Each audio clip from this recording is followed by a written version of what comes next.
Ashtu si në ditët e mëparshme, protestuesit janë grumbulluar fillimisht në sheshin Skënderbej, ku ka nisur organizimin e tubimit përpara se të niseshin në formë marshimi drejt bulevardit kryesor të kryeqytetit.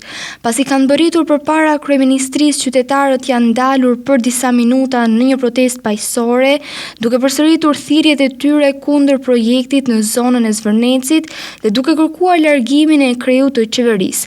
Protesta, e cila ka hyrë në javën e po zhvillohet çdo ditë me pjesëmarrje të qytetarëve dhe aktivistëve, të cilët deklarojnë se do të vijojnë tubimet deri në përmbushjen e kërkesave të tyre. Sipas organizatorëve dhe pjesëmarrësve, kjo lëvizje përfaqëson një reagim qytetar ndaj zhvillimeve politike dhe ekonomike në vend, ndërsa theksohet se presioni publik do të vazhdojë në formë të pandërprerë.